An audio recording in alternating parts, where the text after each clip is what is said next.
बहुत समय के बाद अब यहाँ पर मसालों की बात होने वाली है एंड लाइक एवरीबडी सेज कि हाँ मसाले let's spice our lives, let's spice our trades and let's spice our daily life and clearly मसाले वो काम करते हैं।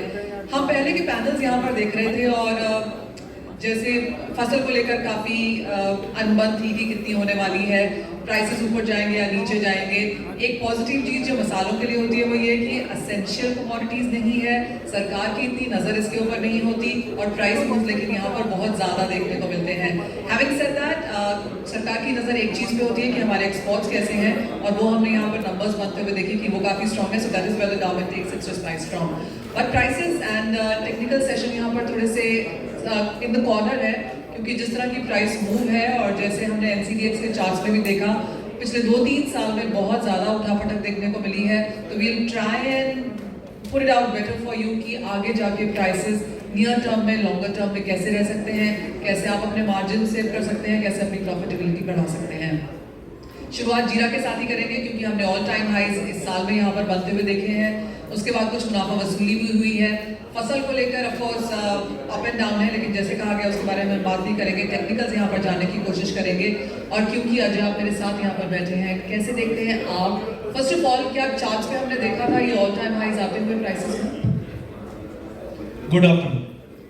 डेफिनेटली अगर हम चार्ट्स की बात करें तो लास्ट ईयर उदयपुर में भी मैंने कहा था कि थोड़ा रिसेशन का फियर जरूर मार्केट में रहेगा, बट देन चार्ट्स में लग रहे थे कि कुछ नए हाइज बनेंगे एंड एग्जैक्टली मैंने ये भी कहा था कि प्राइजेस में डेफिनेटली आप 320, 330 ये सब के भाव सुनोगे, बट 285 से 300 का एक फिजिबल है जो पैसा जेब में आएगा। तो डेफिनेटली चार्ट्स के ऊपर और फंडामेंटल, मैं डेफिनेटली टेक्निकल और फंडामेंटल दोनों देखकर चलता हूँ मैं। तो जो चीज़ें समझ में आ रही थी ये था कि जीरे का एक नया हाई बन सकता है और वो हमने बनते हुए देखा भी है। और एज ऑफ नाउ भी सिचुएशन अगर हम देखें तो काफ़ी क्रिटिकल, क्योंकि जो वॉलिटिलिटी जोन है, मैंने पहले भी कहा था कि कमोडिटी की सुपर साइकिल चल रही है। इसमें आप देखिए पिछले 3 साल के अंदर, लेट इट बी गोल्ड हो, let it be agri commodity हो, let it be oil seed हो, सभी में जिस तरीके से वॉलिटिलिटी बढ़ी हुई है ये आने वाले और 1-1.5 साल तक कंटिन्यू चलता रहेगा। तो डेफिनेटली टेक्निकल्स पे हम लोग देख सकते हैं कोई भी चीज़ को कि आगे कैसा मूव कर रहा है। तो आप ये कह रहे हैं कि तेजी बनने वाली थी लेकिन 38 के लेवल्स जाएंगे ये बाजार में नहीं सोचा था, ये चार्ट्स पे नजर नहीं आया था। देखिए चार्ट्स के ऊपर डेफिनेटली लेवल्स होते हैं, फिबो लेवल अगर हम देखेंगे तो एक के बाद एक दिखते हैं, बट इंपॉर्टेंट होता है कि आज हम लोग अगर इस सेमिनार में आए, रसगुल्ले पड़े हुए हैं, तो मुझे कितना खाना है, दैट इज मोस्ट इंपॉर्टेंट। तो लेवल्स में डेफिनेटली दिख रहे थे ऊपर के जाएंगे, बट वो प्रॉफिटेबिलिटी कितना है मेरे लिए या सेफ्टी कितना है। तो हमारे हिसाब से हमने देखा था कि 300 या 285 वाज सफिशिएंट। उसके बाद जो लेवल है that will be we can say speculative, because जब मार्केट में एक हवा बनती है तो मार्केट में फ्लक्चुएशंस काफ़ी ज़्यादा हो जाती है। तो आई थिंक आगे के लेवल दिख रहे थे, बट वो फिबो के ऊपर हम देख सकते हैं। So just one on one, आपको लगता है जीरे में स्पेकुलेशन आ रही है फिलहाल, या आ चुकी है या आने वाली है? देखो हम बोलते हैं स्पेकुलेशन कुछ भी नहीं है। आप एक चीज़ समझिए, जब इंफॉर्मेशन, कोई भी इंफॉर्मेशन अगर प्रॉपर तरीके से ट्रेवल नहीं करती है तो उसको स्पेकुलेशन एक अपॉर्चुनिटी होती है। आज फिजिकल में जो सिचुएशन बनी हुई है लेकिन फ्यूचर में वो भाव नहीं दिख रहा है, तो डेफिनेटली हम उसको बोलेंगे कि लेके चलो क्योंकि फ्यूचर में भाव बढ़ सकता है। तो मैं इसको स्पेकुलेशन के रूप में नहीं लेता हूँ, मैं लेता हूँ जब इंफॉर्मेशन कहीं पे मिसमैच हो रही है। आज मेरे पास सपोज कोई इंफॉर्मेशन है कि आगे जाकर पानी नहीं पड़ने वाला, जैसे एल नीनो का एग्जांपल है, तो उसका डेफिनेटली कुछ ना कुछ इंपैक्ट आएगा। तो मैं इसको स्पेकुलेशन नहीं बोलता। ये कोई भी इंफॉर्मेशन है वो कहीं ना कहीं मैच नहीं कर रहा है, उसको मैच करने के लिए मार्केट या तो फिजिकल अप करता है या फ्यूचर उसको अप करता है, बट स्पेकुलेशन नहीं होता। कहीं पे प्रॉफिट बनता है, अब कोई उसको स्पेकुलेशन का रूप बोलते हैं, कोई बोलते हैं इन्फॉर्मेशन नहीं थी, इन्फॉर्मेशन मार्केट में आ गई, मार्केट उस चीज को एडजस्ट कर रहा है। ठीक है, प्राइसेस की ही बात करेंगे अब क्योंकि ये तो कॉन्टेक्स्ट सेटिंग थी यहाँ पर, लेकिन जीरे से ही स्टार्ट करेंगे। और अजय आपको क्या लगता है जीरे के प्राइसेस नियर टर्म में कहाँ जा रहे हैं? बिकॉज सब लोग कह रहे हैं कि मार्च बाइंग है, अप्रैल मई जून न्यू हाइज हैं। कैसे देखते हैं आप स्पेशली इन 4 महीनों को?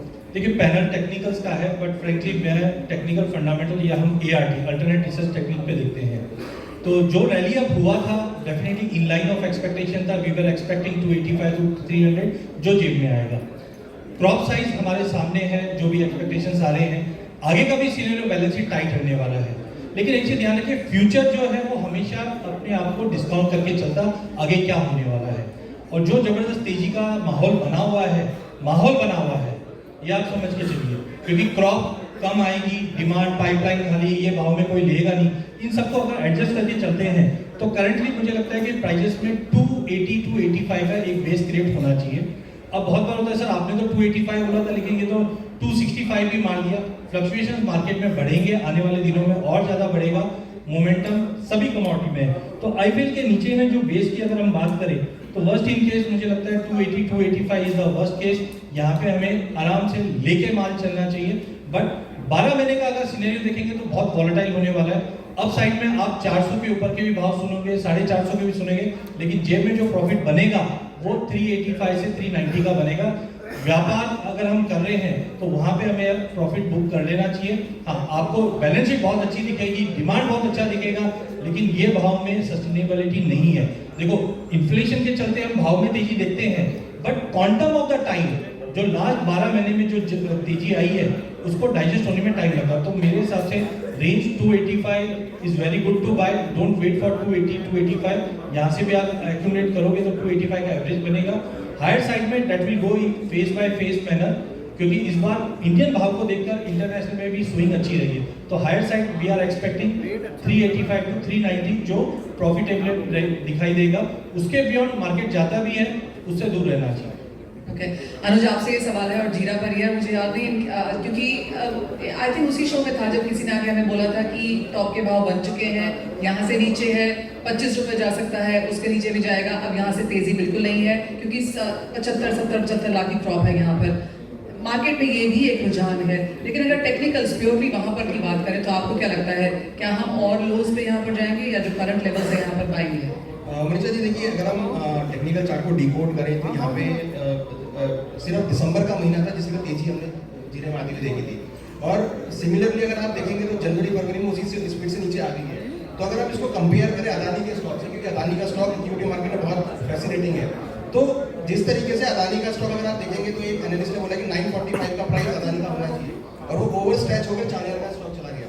तो मैं बोलूँगा कि अगर एक्चुअली में जीरे की तेजी होती तो वो अभी भी सस्टेन होती। तो इतना ये 38,000 का जीरा जो है वो आपको 29,500 का लेवल नहीं दिखाता। तो कहीं ना कहीं अब जो एक्चुअली में जो टेक्निकल चार्ट अगर हम देखें तो मुझे लग रहा है कि एक ओवर स्ट्रेच वाला मार्केट है जो कि आप एक धीरे धीरे लेवल पर आपको दिख रहा है, बट स्टिल की अब अराइवल का सीजन है। और अगर आप इसके प्राइस पैटर्न को देखेंगे तो जनरली हम देखते हैं कि मार्च से लेकर जून तक जनरली प्राइस थोड़े स्टेबल होते हैं।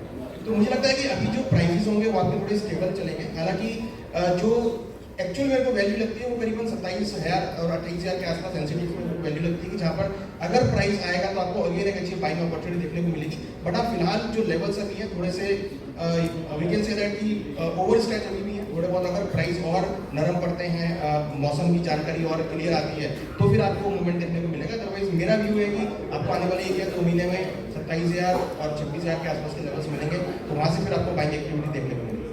ओके, तो ये कह रहे हैं 28.5 के नीचे नहीं जाएगा, आपको लगता है 26 भी आ सकता है? मनोज जी 25? सबसे पहले तो फीस का बहुत बहुत धन्यवाद यहाँ आमंत्रित करने के लिए। इसका जवाब देने के पहले जैसा आप अजय जी से पूछ रहे थे कि जो फ्लक्चुएशंस का बोल रहे हैं कि ये स्पेकुलेशन है, तो ऐसा नहीं है। हम जैसे फिजिकल में बात करते हैं डिमांड सप्लाई की, तो यहाँ पे मार्केट में दो चीज़ काफ़ी इम्पोर्टेंट जो रोल है वो प्ले करती है। जब हम अगर ट्रेडिंग की बात करते हैं तो यहाँ पे ग्रीड एंड फियर का काफ़ी इम्पोर्टेंट रोल होता है। हम देखते भी हैं कि जो ग्रीड एंड फियर इंडेक्स है वो क्या दिखा रहा है मार्केट को। तो जब हम देखते हैं कि अगर डिमांड किसी चीज़ की सपोर्ट कर रही है, सप्लाई कम है, तो हम देखते हैं कि उस समय ग्रीड जो है वो लगातार बढ़ती है। तो वही हमने जीरे में आते हुए देखा था कि एक लेवल के बाद जो टेक्निकली 32,500 तक के स्तर लग रहे थे, लेकिन जिस तरह से हमने एक्सेसिव ग्रीड देखी तो वो हमने 38,000 तक भी जाते हुए देखे। लेकिन फिर जब कहीं ना कहीं जाकर के जब ग्रीड एक्सट्रीम हो जाती है तो फिर वापस जो है वो रेजिस्ट करना स्टार्ट हो जाती है और हम वापस उसको फियर की तरफ आते हुए देखते हैं। तो अभी जो सीन चल रहा है वो एक्सेसिव ग्रीड के बाद से रिवर्सल हम देख रहे हैं, तो वो एक प्राइस का ट्रेंड दिखा रहा है। और इसको देखते हुए हमारा मानना है टेक्निकली, और जो टेक्निकल इंडिकेटर्स भी सजेस्ट करते हैं, जो 50% का रेजिस्टेंस लेवल था वो लगभग 30,250 के आसपास था और वो मार्केट ने ब्रेक किया। हमने 29,000 के आसपास मार्केट को आते हुए देखा है। तो हमारा मानना है कि अभी टेक्निकली इसमें जो करेक्शंस है वो थोड़े और जो है डिपेंड हो सकते हैं, और जो लेने का जो प्राइस रेंज दिखता है टेक्निकली चार्ट पे वो 27,600 से 26,000 की रेंज में दिखता है।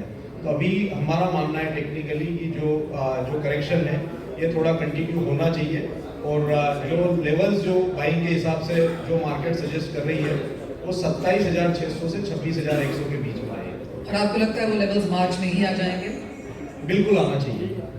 और अप्रैल में, जून में फिर कहाँ तक जाएंगे फिर लेवल्स? मार्केट वहाँ पे सपोर्ट लेकर के अभी टेक्निकली ये लग रहा है कि 24,800 के लेवल मार्केट तोड़ता हुआ नजर नहीं आएगा। जब वापिस ये रिवर्सल स्टार्ट होगा मार्केट में तो 32,500, 33,000 ये वहाँ तक लेवल फिर आते हुए तो दिखेगा। आपको नहीं लग रहा है कि इस साल में दोबारा नए हाईस बनेंगे? नए हाई बनने के लिए 34,500 का स्तर टूटेगा तो ही नए हाई देखने को मिलेंगे, नहीं तो ये 25,000 से 34,000 की रेंज में जीरा चलता हुआ रह सकता और आप कह रहे हैं 24,800 तक भी जा सकते हैं प्राइसेस? है। वो नहीं टूटना चाहिए। ओके। अगर वो लेवल टूट गया तो फिर वो उसकी हालत धनिया जैसी हो जाएगी। जी कमल जी, आपको क्या लगता है कहाँ जा रहे हैं प्राइसेस? और जैसे जैसे हम अगले अगले पैनल्स की तरफ जाते जा रहे हैं, हम देख रहे हैं कि सपोर्ट लेवल्स और नीचे जा रहे हैं। मैं ज़्यादा तो नीचे नहीं बोलूँगा, मगर 276 का लेवल है, बहुत अच्छा लेवल है जो नकदी के भविष्य में दिखाई देगा, तो वहाँ से लेना चाहिए। ऊपर में मेरे 32,500 के और 34,700 के लेवल है। अगर 34,700 को क्रॉस करके क्लोज दिया, वीकली क्लोजिंग 34,700 के ऊपर आई तो नए हाइक अवश्य बनेगा। नए हाइस क्यों बनेंगे? आपको क्या लगता है? अगेन हम यहाँ पर टेक्निकल्स की बातें कर रहे हैं, लेकिन जिस तरह की फसल है, अंतर्राष्ट्रीय बाजारों में फसल यहाँ पर बेहतर है, खरीदारी ऊपरी स्तरों पर हमेशा देखते हैं हम थोड़ी सी घटती जाती है, लोग मुनाफा वसूली भी करते हैं। जितनी बार हाइस बनेंगे लोग मुनाफा भी कमाएंगे, पर आपको लगता है लोग उतना तक होल्ड करेंगे? यहाँ पर एक ही बात बोलूँगा, टेक्निकल है, संभावनाओं पे चलता है। सबसे पहली बात, अगर 34,700 के ऊपर वीकली क्लोजिंग आई तो ही नए भाव बनेंगे, वो पहले बोला हूँ मैं। यही बात मैं दोहराऊंगा कि 34,700 एक ब्रेकआउट लेवल है, ब्रेकआउट लेवल को क्रॉस करेगा तो ही नए भाव बनेंगे, वरना ये एक रेंज बाउंड रहेगा। नीचे में 276, ऊपर में 34,700। दिनेश समानी जी, अगर आपने यहाँ पर जीरा खरीदा, समझिए 25-26 तक भी नीचे आता है और आपने जीरा खरीदा, आप कहाँ तक उसे होल्ड करेंगे ऊपर? कहाँ पे आप घबराएंगे कि अब बाजार बेच देगा, अब मुनाफा करता हुआ नजर आ रहा है? मनीषा जी, कमोडिटी मार्केट में इतना समय हो गया कि घबराहट का विषय खत्म हो गया। चीज ही नहीं, नेगेटिव ग्रुप देख लिया, 1 लाख कम देख लिया। खैर, शुरू करने से पहले सर्वप्रथम अश्विन भाई, मैं इसको डिवोट करता हूँ फिस के लिए, बहुत बहुत आभार, धन्यवाद साहब। बात कहूंगा जीरे की मैं, तो लास्ट सेशन जो था उदयपुर में, वहां हमने प्रेडिक्ट 19,600 में आंख बंद कर बाय करना 27,000 और 30,900 मिलेगा। इसमें एक्सटेंडेड टारगेट भी 23,600 पे बहुत ज्यादा पीड़ा रही इस साल मार्केट में। 23,600 से जब ये मार्केट निकला, सीधे रैली की 38,000 तक, 14,500 रुपए की रैली की विदिन 45, दोबारा 34,500 गया, मतलब दोबारा 50% बढ़ा।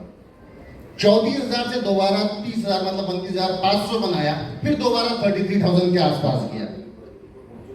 38,000, 34,400, 32,800, अभी नया जो रिसेंट लो बना है इसने फ्राइडे को 29,335 का, मतलब नया लो बना दिया। एज ऑफ नाउ हम टेक्निकल में इसको कहते हैं कि इट इज क्रिएटिंग लोअर लोज। और टेक्निकली कहूंगा जो थर्ड वेव आई थी, मतलब 23,600 से 38,000 की जो सुपर रैली आई थी, उसके बाद ये फोर्थ वेव का करेक्टिव फेज है।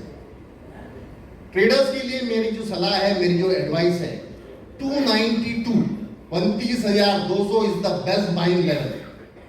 वर्स्ट केस सिनेरियो 287, 28,700 आया तो और एड ऑन करो। मैं बीच में के टारगेट नहीं दूंगा, एक ही टारगेट दूंगा। 39,700 should be the final target, that should be the all time high। 25,800 के नीचे ये क्लोज करे, ऐसा मुझे लगता नहीं है। 34,400 पहला रेजिस्टेंस लेवल, 35,600 दूसरा रेजिस्टेंस लेवल। और जो सुपर रैली अगर आपने को कहीं देखने को मिलेगी 33,100, मतलब जो उसने प्रीवियस अभी हाई बनाया 33,100 के ऊपर अगर ये क्लोज आया तो इसका घातक तेजी का मूव शुरू हो जाएगा। करंट लेवल्स पे क्या करना है? 100% बाय करना चाहिए। 10 रुपए की अगर आप 100 रुपए की तेजी देखते हो तो उसमें 1000 रुपए की मंदी को आपको निगलेक्ट करना है। ऑलराइट, एक और पैनल जो बहुत बहुत ज्यादा तेजी की तरफ जा रहा है। अमित जी, क्या आप भी इसी तेजी की तरफ हैं?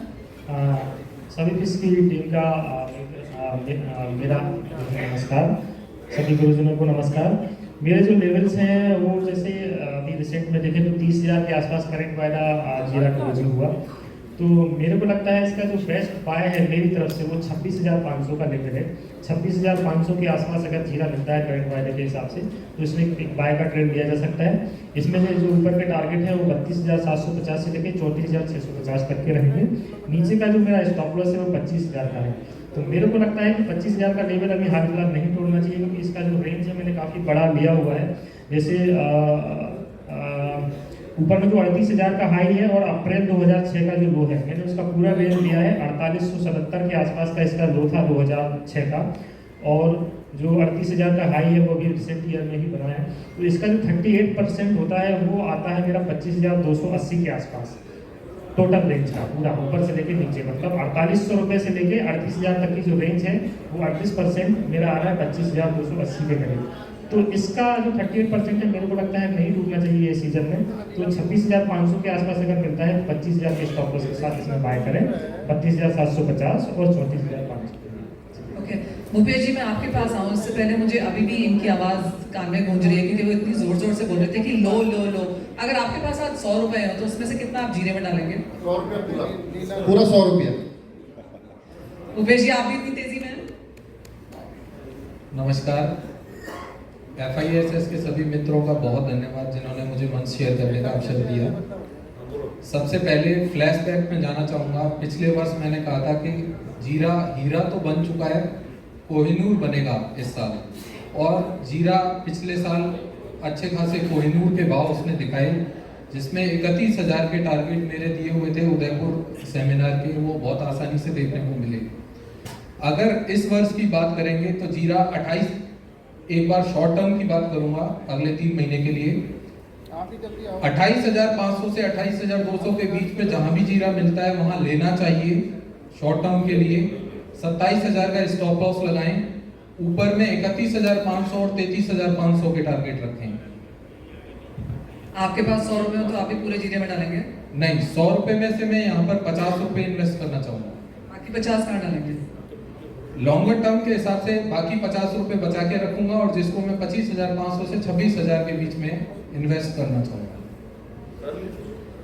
एक बात बताइए, हमने बहुत बार पैनल्स में कमोडिटीज़ की यहाँ पर बात करी है अजय, और हमेशा लेवल सही नहीं जाते, या जो टाइम फ्रेम होता है उसमें सही नहीं जाते, और ज़्यादातर वही कारोबारी होते हैं, वही एक्सचेंज पे भी कारोबार कर रहे होते हैं, वहीं से हम फसल के भी न्यूज़ लेते हैं, वही हमें आवक के बारे में भी बताते हैं। तो पूरी मार्केट में जिस तरह की तेज़ी है, हमने we been in the market for very long time ना, हमें मालूम है कि हर बार सही नहीं जाता। यहाँ पर जीरे में जिस तरह से आंख बंद करके पूरे पैसे डालने की बात हो रही है, क्या ये सही है? देखिए, टाइमिंग जो फंडामेंटल सप्लाई दिख रहा है वो बिल्कुल तेजी का दिख रहा है, बट जो आपने पॉइंट किया बिल्कुल सही है। ये जो तेजी के जो भी माहौल बन रहे हैं ना, ये खाली ध्यान रखना अगस्त तक का ही है। उसके बाद जो हाई बने हैं मेरे हिसाब से तो जो मैंने अभी आपको बताया 385, 390 बस्टिंग के, इससे ऊपर दिखेंगे आपको, सुनने में आएंगे 400, 450, पर थोड़ा सा पैसा नहीं बनेगा, पैसा नहीं। लेकिन अगस्त के बाद ध्यान रखना कि जीरे में मुझे ज़्यादा अच्छी मंदी दिखाई देती है, बिकॉज रिसेशन हिट करेगा। लास्ट टाइम भी थोड़ा हमने इसका हिंट देखा था। एज ऑफ नाउ हम देख रहे हैं कि उतना नहीं है, लेकिन वेस्टर्न वर्ल्ड में जो नंबर्स आ रहे हैं, इन्फ्लेशन कम नहीं हो रहा है, और गवर्नमेंट सभी सेंट्रल बैंक कर रही है कि इन्फ्लेशन को कम करो। इन्फ्लेशन कम करने की कोशिश मतलब कमोडिटी के भाव को नीचे लेके आओ। तो जीरे में मुझे लगता है जो वर्ड ऑफ कॉशन रहेगा वो जुलाई अगस्त, बिकॉज जो कंट्रीज में स्विंग नहीं हो रहे थे वो भी बढ़ना चालू हो जाएगा, यहाँ पे भी बढ़ेगा। एल नीनो का इम्पैक्ट है, तो इलेक्शन, रिसेशन, ये दो चीज है वो अभी ध्यान रखना चाहिए। बट मेरी जो तेजी का व्यू बता रहा हूँ वो वर्स्ट इन केस आप जुलाई अगस्त तक ही देखोगे। उसके बाद जीरा अगले 1-1.5 साल तक मुझे नहीं लगता कि मार्केट वापस अब करता हुआ दिखेगा। तो रिसेशन और इलेक्शन, ये दो चीज इंडियन मार्केट को ज्यादा हिट करता हुआ दिखेगा। ओके, तो ये बात जीरे की है, मार्च में खरीदना है, जैसा कि फंडामेंटल पैनल में भी निकल के आया ही था, और लोअर लेवल्स यहाँ पर 25 के नीचे बनते हुए नजर नहीं आ रहे। 40 की बात की जा रही है, लेवल्स शायद ही देखने को मिले, लेकिन जो भी तेजी है वो अप्रैल में, जून, जुलाई तक में खत्म हो जाएगी। अगस्त के बाद जैसे बात की जा रही है कि मुनाफा वसूली फिर से लौट के आएगी। बात अब यहाँ पर धनिये की कर लेते हैं, जहाँ पर भी हाइज हमने आते हुए देखे और अच्छी खासी बढ़त भी आई, और उसके बाद जिस तरह की मुनाफा वसूली है वो अभी भी लगातार कायम है। वॉल्यूम भी शायद थोड़े से यहाँ पर कम होते हुए हमने देखे हैं, इंटरेस्ट भी थोड़ा सा कम हुआ है। दिनेश रमेश जी आपसे शुरुआत कर लेते हैं, धनिये में अब यहाँ पर क्या करके चलना है 1 महीने के लिए और अगले 3 महीने के लिए? जी बिल्कुल मनीषा जी, व्यू देने से पहले बता दो कि धनिया में थोड़ी कमी सुनता है और धनिया में भी बहुत ज़्यादा सही नहीं होता है। मैं 7400 में धनिया में तेजी में था, तो डेफिनेटली अभी 6800 है, 70 तो मैं तेजी में ही हुआ भी। Buying level should be around 6800 और मैक्स टू मैक्स 6650, 6750 से 68 की रेंज में इसको आप खरीदारी कर सकते हो। 82 से 88 के लेवल्स इसमें अपसाइड देख सकती है। नॉर्मली इसमें जो बेस बनते हैं, हमेशा जो मैंने फंडामेंटल वालों से भी सुना और चार्ट पर देखता हूँ, 62 से 63 की रेंज में इसके बेस बनते हैं, but not to go for bottom fishing. 6650 6800 में बाय करें, 82 8800 के टारगेट, 5800 से नीचे क्लोज नहीं करेगा, ऐसा मेरा व्यू है। और यहाँ पर भी खरीदारी करनी है। आपको लगता है मसाले एज अ सेक्टर यहाँ पर तेजी में रहने वाले हैं? इसकी तेजी वर्टिकल वी शेप नहीं रह सकती है, क्योंकि इसमें प्रेशर बहुत ज्यादा है। 12000 के स्तर से सीधा घटकर ये ऑलमोस्ट 50% लेवल नीचे आ गया है, तो चढ़ाई करने के लिए से बहुत समय लगेगा। तो that is going to be a kind of very safe investment, but not to be return ज्यादा नहीं आएगा इसमें, ये मेरा व्यू है। अमित जी आप कैसे देखते हैं, क्योंकि जहां तक जीरे की बात है सबको लग रहा है अभी खरीद लो, अभी समय है, अभी बाजार में उतर जाओ, धनिया में थोड़ा रुक रुक के काम करना? बिल्कुल, धनिया के चार्ट अगर जीरे से कंपेयर करें तो थोड़ा सा कमजोर दिखाई दे रहा है वीकली, मंथली और डेली बेसिस पर देखें तो। मेरा जो इसका रेंज है, अभी इसका जो क्लोजिंग है 7000 के आसपास है। मेरे को लगता है प्राइजेस नीचे में 64 के आसपास तक आ सकते हैं, वो लेवल एक अच्छा बेस्ट बाइंग अपॉर्चुनिटी रहेगा। ऊपर में जो मेरे को लगता है 75 77 के लेवल देखने को मिल सकते हैं। 6000 के नीचे का एक स्टॉप लॉस जरूर लगा के चलें। तो मेरे को लगता है ये सीजनली इसका जो रेंज है, एक स्मॉल टाइम फ्रेम के लिए अगर मैं देखूँ तो 6400 से लेके 7500 और 7700 रुपये तक हो सकती है।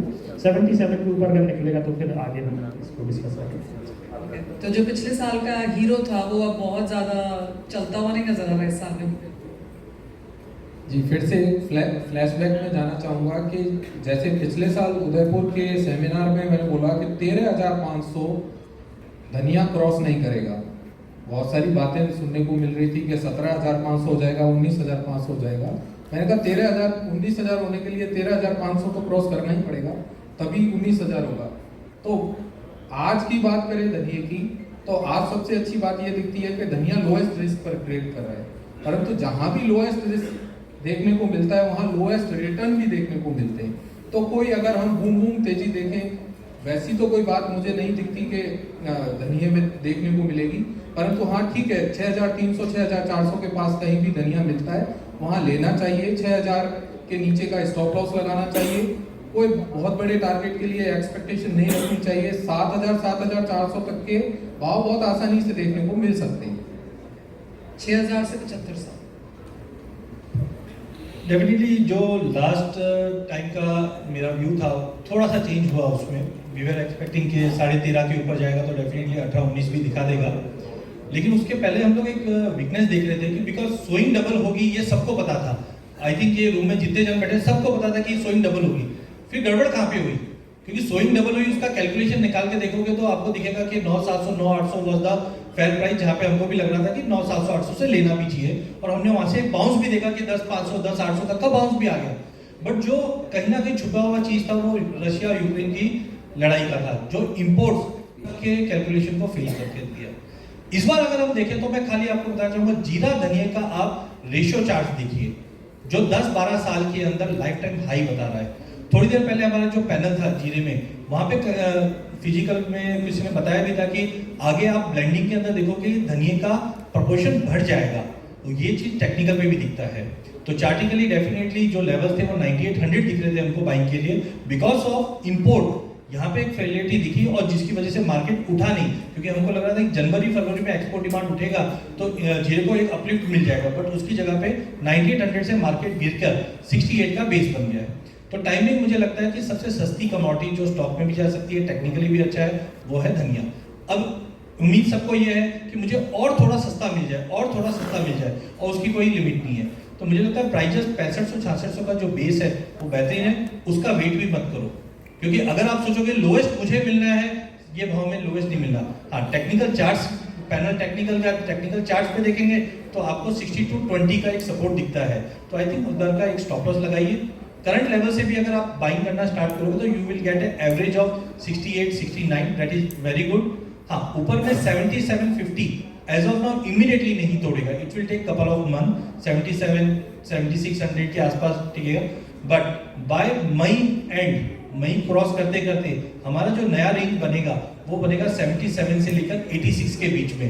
बट हाँ, अगले 1.5-2 साल की अगर हम बात करें तो धनिया में कोई ऐसा एक्स्ट्राऑर्डिनरी गिरावट नहीं दिखाई दे रही, स्टेबिलिटी मेंटेन रहेगी, एंड अनलेस एंड अंटिल 13500 नहीं तोड़ता है, अगला टाइम लगेगा उसमें, बट मुझे लगता है 7700 से 85 का जो जोन है यहाँ पे मार्केट पॉजिटिवली क्रॉस करता हुआ दिखेगा, करंट लेवल से लेके चलना चाहिए। आप कैसे देखते हैं अनुज, और आपको भी लगता है कि हायर हाइज और नए बॉटम्स जो हम बनाते हुए नजर आ रहे हैं, नई मार्केट्स यहाँ पर जो फॉर्म हो रही है, वही हाल धनिया का भी होगा? देखिए जनरली हम कमोडिटीज में देखते हैं कि लोग तेजी में तेजी मारते हैं, मंदी में मंदी करते हैं, बट अगर आप एज अ ट्रेडर बात करें या फिर अगर हम एज अ टेक्निकल एक्सपर्ट देखें तो मुझे लगता है कि मार्केट का अपना एक फ्लो होता है। मार्केट जब तेजी में मारती है, जब लोग जनरली तेजी में आते हैं तो मार्केट अपना बिहेव दूसरा दिखाती है, जैसे हमने भी इक्विटी मार्केट में देखा। जब मार्केट नीचे आ रही होती है तब लोग शॉर्ट में आते हैं, तब मार्केट रिकवर होना स्टार्ट होती है। तो यहाँ पर जो केस है वो जीरा धनिया में सिमिलर दिख रहा है, जीरा ऊपर जा रहा है, धनिया नीचे आ रहा है, तो यहाँ पर रिवर्सल कहानी मुझे लगता है कि धनिया में देखने को मिल सकती है।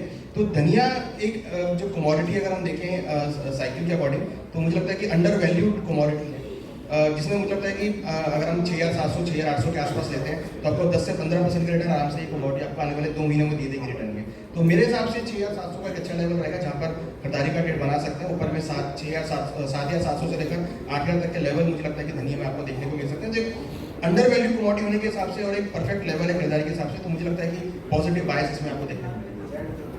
मनोज जी, अगर एक near term slightly longer term strategy आपको बना के देनी हो कि मनीषा ऐसे काम करो पैसे बनेंगे, तो वो क्या है?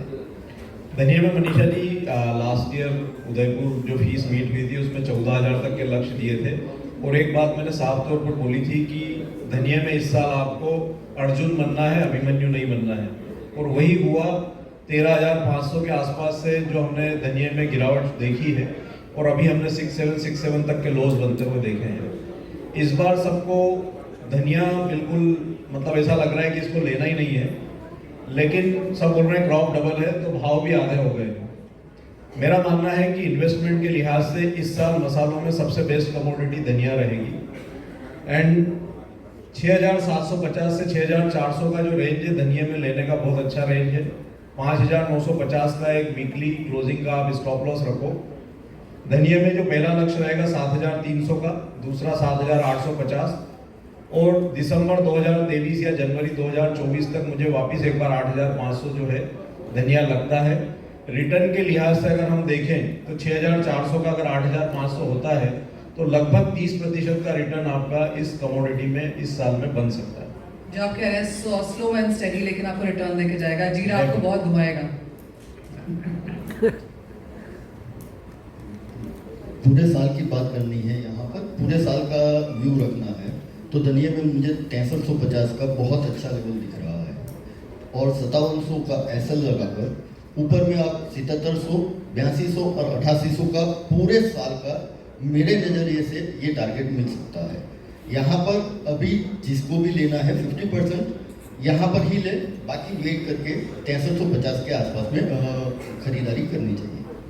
ये एक और मसाला है जहाँ पर खरीदारी ही करनी है, और जैसे कहा गया कि स्लो एंड स्टेडी आपको रिटर्न्स बनते हुए नजर आएंगे। तो अगर आप ट्रेडर हैं, इन्वेस्टर हैं, या फिर हेज करने की कोशिश कर रहे हैं, ये एक और प्राइस भी यहाँ पर निकल के आया है। एक और चीज थी हल्दी, जहाँ पर हमने कोविड में तो बहुत बड़े बड़े ट्रेड्स होते हुए देखे, नित नई रिपोर्ट्स भी छप रही थी, उसके बाद हल्दी में भी हमने थोड़ी सी यहाँ पर स्टेबिलिटी आते हुए देखी है। करंट लेवल से ऑफकोर्स फसल की बात तो यहाँ पर होगी ही, लेकिन अगर टेक्निकल्स की बात की जाए कमल, तो कैसे देखते हैं यहाँ पर प्राइसेस, यहाँ पर क्या स्ट्रैटेजी बना के दोगे? हल्दी पूरे साल इस बार मंदा ही रहा है, ऊपर गया 10,000 के आसपास में या 11,000 के आसपास में, वहाँ से जो फॉल आया है, तो यहाँ पर हल्दी एक बार मुझे ज़्यादा नज़र नहीं आती है नीचे गिरते हुए। यहाँ एक बार हल्दी थोड़ा खरीदारी करने का मौका मिलेगा।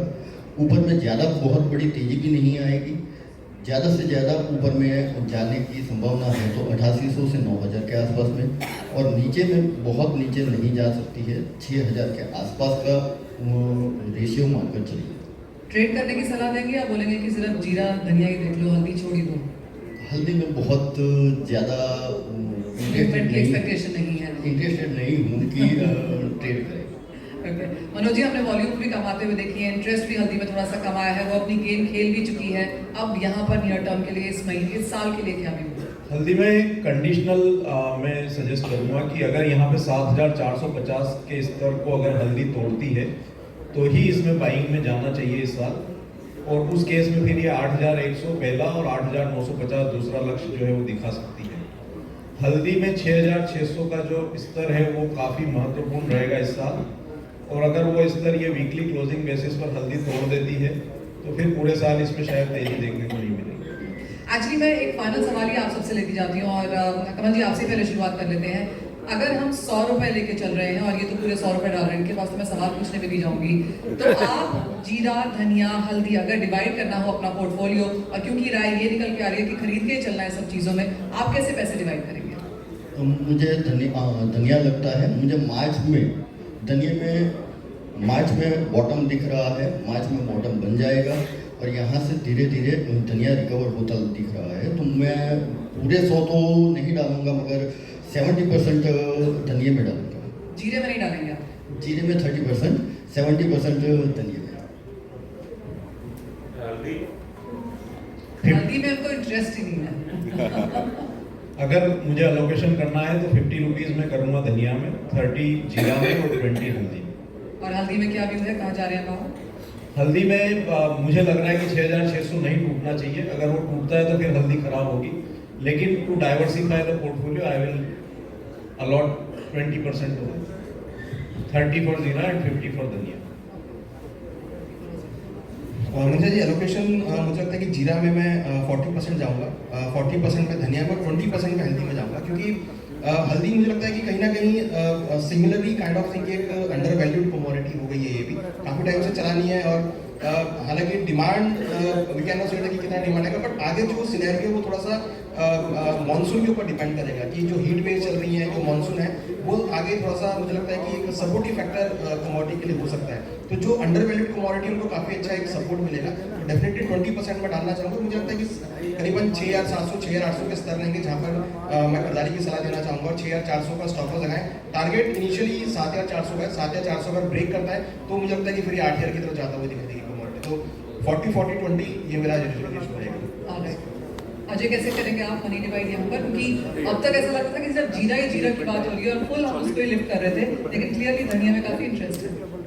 बिल्कुल, अगर स्पाइसेस के अंदर ही अगर हमको प्रोपोर्शन करना है तो 50-40-10, 50 धनिया में करना चाहिए, बहुत अंडर वैल्यूड है, और अगला 1-1.5 साल भी अगर आप लेकर रखोगे तो उसमें पॉजिटिव रिटर्न्स बनेंगे। जीरा में टेम्पररी जो मैं जुलाई अगस्त तक की ही तेजी बता रहा हूँ, उसमें 40%, धनिया हल्दी की अगर तो डायलॉग रहता है कि हल्दी एक आशा, तो आशा लगी हुई है हल्दी के साथ, बट फ्रेंकली जो बैलेंस शीट है वो पिछले काफ़ी सालों से ख़राब है।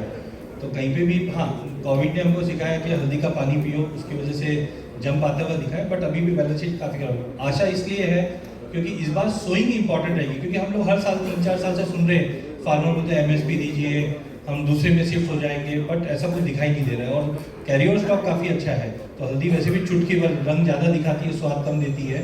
तो टाइमिंग मुझे लगता है हल्दी के अंदर प्राइजेस 74-76 वर्स्ट इन केस अगर जब मारता भी तो better to take short position. नीचे में मुझे लगता है कि ये 63 भी तोड़ सकता है। पैसिमिज्म बहुत ज़्यादा है, बट हाँ, इस बार स्विंग में सबकी आशा लगी है कि फार्मर कुछ कम कर दे, बिकॉज हेजिटेशंस काफ़ी होते हुए देखे, फार्मर बोलेंगे हम नहीं लगाएंगे, MSP बढ़ा के दो, बट अनलेस एंड कोई स्ट्रॉन्ग सपोर्ट नहीं आता है तो आशा में ही रह जाएगी हल्दी, और 74-76 के ऊपर जाती भी नहीं दिखाई दे रही है। दिनेश समानी जी, आपने डाइवर्सिफाइड पोर्टफोलियो पे कितनी बार भाषण दिया है? कितनी बार भाषण दिया है डाइवर्सिफिकेशन ऑफ पोर्टफोलियो? मैं थोड़ा सा सुधार करना चाहूंगा मनीषा जी। मुझे लगा मेरे पास 1,000 रुपए है, उसमें से मैंने 100 उसमें डाला है। मेरे पास इक्विटी पोर्टफोलियो, मेरे पास गोल्ड है, मेरे पास अदर मेटल्स है, सब कुछ है। 100 जो जीरा में डाल रहे थे, कितने निकालना चाहेंगे? मैक्सिमम मैं जीरे को अलॉट करता हूँ, क्योंकि जीरे की मेरी इंडेक्स स्टडी होती है, एंड टू द लेवल्स 292-287 की रेंज अगर आती है तो जीरे में मैं मैक्सिमम इन्वेस्ट करना चाहूँगा। धनिया definitely is a good level. धनिया में इस लेवल पे लेने में नुकसानदायक नहीं रहेगा, लेकिन रिटर्न वो एक्स्ट्राऑर्डिनरी नहीं आएगा जो जीरे में आ सकता है, संभावना उसमें ज़्यादा है। पिछले साल जीरे का बेस 20,000 रुपये था, तो वहाँ पर वोलेटिलिटी 500-600 की होती थी, अब बेस है 30,000 का, तो volatility is going to double. तो बट ये मैं ये नहीं कहना चाहूँगा कि पूरा जीरे में डालो बाकी और पे नहीं डालो। इट्स एन इक्वेशन कि jeera could give more return compare to dhania and turmeric. Turmeric की मैं बात करूंगा तो जैसे कि मनोज जी से मैं पूरा सहमत हूँ, 6700 का बहुत अच्छा बेस है, 68, 67 और 77 का रेजिस्टेंस है। तो मुझे लगता है most of the time turmeric is going to trade into 67 and 77 range. और एक बात बता दूं कि टेक्निकल जो चलता है it mostly runs on price and volume. हल्दी में वॉल्यूम भी बहुत कम है, तो एक पहिया इसका टूटा हुआ है, तो टेक्निकल उतना अच्छे से इसमें वर्क नहीं कर पाता है। Still 67 is a buy, 77 is the exit level. Dinesh ji, एक सवाल और भी है। हम हमेशा देखते हैं कि एक कमोडिटी के ऊपर सबका ध्यान आके अटक जाता है। सारे पैसे, मेरे अंकल के भी पैसे, मेरी बहन के भी, उसके हस्बैंड के भी, सबके पैसे लोग उसी कमोडिटी में डालना शुरू कर देते हैं। क्या जीरे में वो सिनेरियो बनता हुआ दिख रहा है? नॉर्मली ऐसे ही होता है कि अगर आप पिछले समय देखो तो कियारा की शादी चल रही थी बार बार, क्योंकि अट्रैक्शन लेवल है। पान वाला भी बोलता है कि अरे जीरा खरीद लो, अरे क्योंकि एज ऑफ नाउ आपको लगता है कि वो एक हाइप बनती हुई नजर आ रही है? बिल्कुल, डेफिनेटली जिस चीज में रिटर्न ज्यादा होते हैं, अगर आप कहीं पर भी जाओ तो अडानी के स्टॉक की बात होगी। मतलब लोग इतनी चिंता कर रहे हैं अडानी की, how is going to pay, how is going to repay, मतलब इतनी चिंता अगर कोई घर वालों की कर ले तो भगवान बना के रखते हैं। तो जो ठीक की हाइप बहुत ज्यादा होती है उसका डिस्कशन चरम सीमा पर होता है। And not only on social media, WhatsApp, and wherever you go, you'll find only Adani. And people have nothing to do with it. So same is the case, जीरा ऐसी बात नहीं है, जीरा से सबका लगा होता है, और जीरा is the king of spices. मतलब जितना हम जीरा एक्सपोर्ट करते हैं, मुझे लगता है कि पूरे वर्ल्ड में दो ही ऐसे स्टेट है जो मैक्सिमम जीरा पैदा करते हैं। मतलब राजस्थान अगर गुजरात में तो जीरा मिले ही नहीं कहीं। तो that is why it's a craze item, और जैसे कि कार्बोसा ने कहा कि इट्स अ रिच आइटम, रईसों का item. That is the case. हमें जी, आपका क्या व्यू है, कहाँ जा रहे हैं? मैं इस मंच से सदन को संबोधित करते एक बात आपके सामने स्पष्ट रखना चाहूंगा कि हम सारे आज जो पैनलिस्ट हैं, हम एक ग्रुप के कारण यहाँ पर मौजूद है, एथनिक ग्रुप, और despite we belong to the same group, हमारा कोई भी व्यू एक दूसरे में मर्ज नहीं हो रहा है। We are very independent of having our view, और यही इस ग्रुप की खूबी है कि आप हमेशा आनंद दिलाते हैं। और ऑफ कोर्स जैसे मुखराज जी कहते हैं और लेते भी हैं इसका कि हम पहले बात भी नहीं करते, एक दूसरे से भी बात नहीं करते हैं, तो क्लियरली इज द व्यू कि सबके व्यू स्टैंड आउट करते हैं। हमें जी, हल्दी कैसी लगती है? बिल्कुल, हल्दी का भी मेरा व्यू थोड़ा सा चेंज है। जैसे हल्दी और धनिया मेरे को सेम लगते हैं। हल्दी और धनिया की बात एक्चुअली अभी लोग इसलिए कम करते हैं क्योंकि जीरा ने ही सबसे ज़्यादा रिटर्न अभी तीनों स्पाइसेस में सबसे ज़्यादा दिया है। 14,000 का जीरा 38,000 वो, तो ये इसीलिए जीरा भी सुर्खियों में है। तो मेरे को लगता है हल्दी का जो रेंज मेरे को इस साल लगता है वो ऊपर में 7400-7500 रुपये और नीचे में 6400 रुपये। तो 6400 के आसपास मिलता है तो खरीदना चाहिए बिंदास। 6000 के नीचे का एक स्टॉप लॉस में, ऊपर में 7500-7700 के लेवल मिल सकते हैं।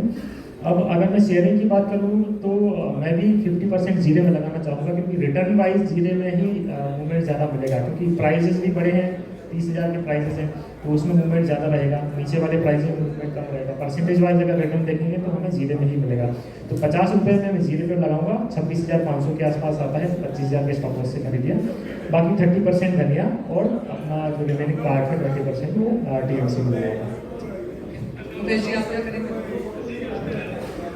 जीरा ग्लास का अभी अव्वल बच्चा है और धनिया और हल्दी दोनों फीसदी बच्चे हैं, इसलिए जो फीसदी होते हैं वो हमेशा फीसदी या उतना अच्छा परफॉर्म नहीं कर पाते। तो मेरा मानना रहेगा कि जीरे में 60% अभी करना चाहिए और बाकी में दोनों में 20% करना चाहिए। और कहाँ देखते हैं आप हल्दी की रेंज बनती हुई? हल्दी को 6,000 के नीचे बिल्कुल लेना चाहिए, ऊपर में 6,600 7,200 के टारगेट के लिए। वही बात रहेगी, जिस कमोडिटी में लोअर रिस्क रहता है उस कमोडिटी में रिटर्न भी लोअर ही रहता है। कभी भी जहां लोअर रिस्क रहेगा वहां हाईएस्ट रिटर्न की आप उम्मीद नहीं कर सकते, according to the financial rules and according to the real situation of the market. Okay, तो हल्दी में स्थिति यहाँ पर थोड़ी सी रेंज बाउंड रहेगी। जहाँ तक धनिया की बात है, डेफिनेटली लेना चाहिए। हमारे पैनल्स ने यहाँ पर 40 to 50% भी यहाँ पर धनिया को एलोकेट किया है। जहाँ तक जीरा की बात है, नए हाइस बन चुके हैं और भी बन सकते हैं, काफ़ी कुछ फैक्टर इन हो चुका है, लेकिन हाइप बहुत ज़्यादा है, तो इन चीज़ों का ध्यान रखते हुए काम करना है। और जैसे कहा गया कि अगले 3-4 महीने तक ही यहाँ पर जीरे में तेज़ी है, तो उस चीज़ पर यहाँ पर ऑफकोर्स कॉशियस रहने की ज़रूरत है। बहुत शुक्रिया पैनलिस्ट, बहुत शुक्रिया ऑडियंस भी।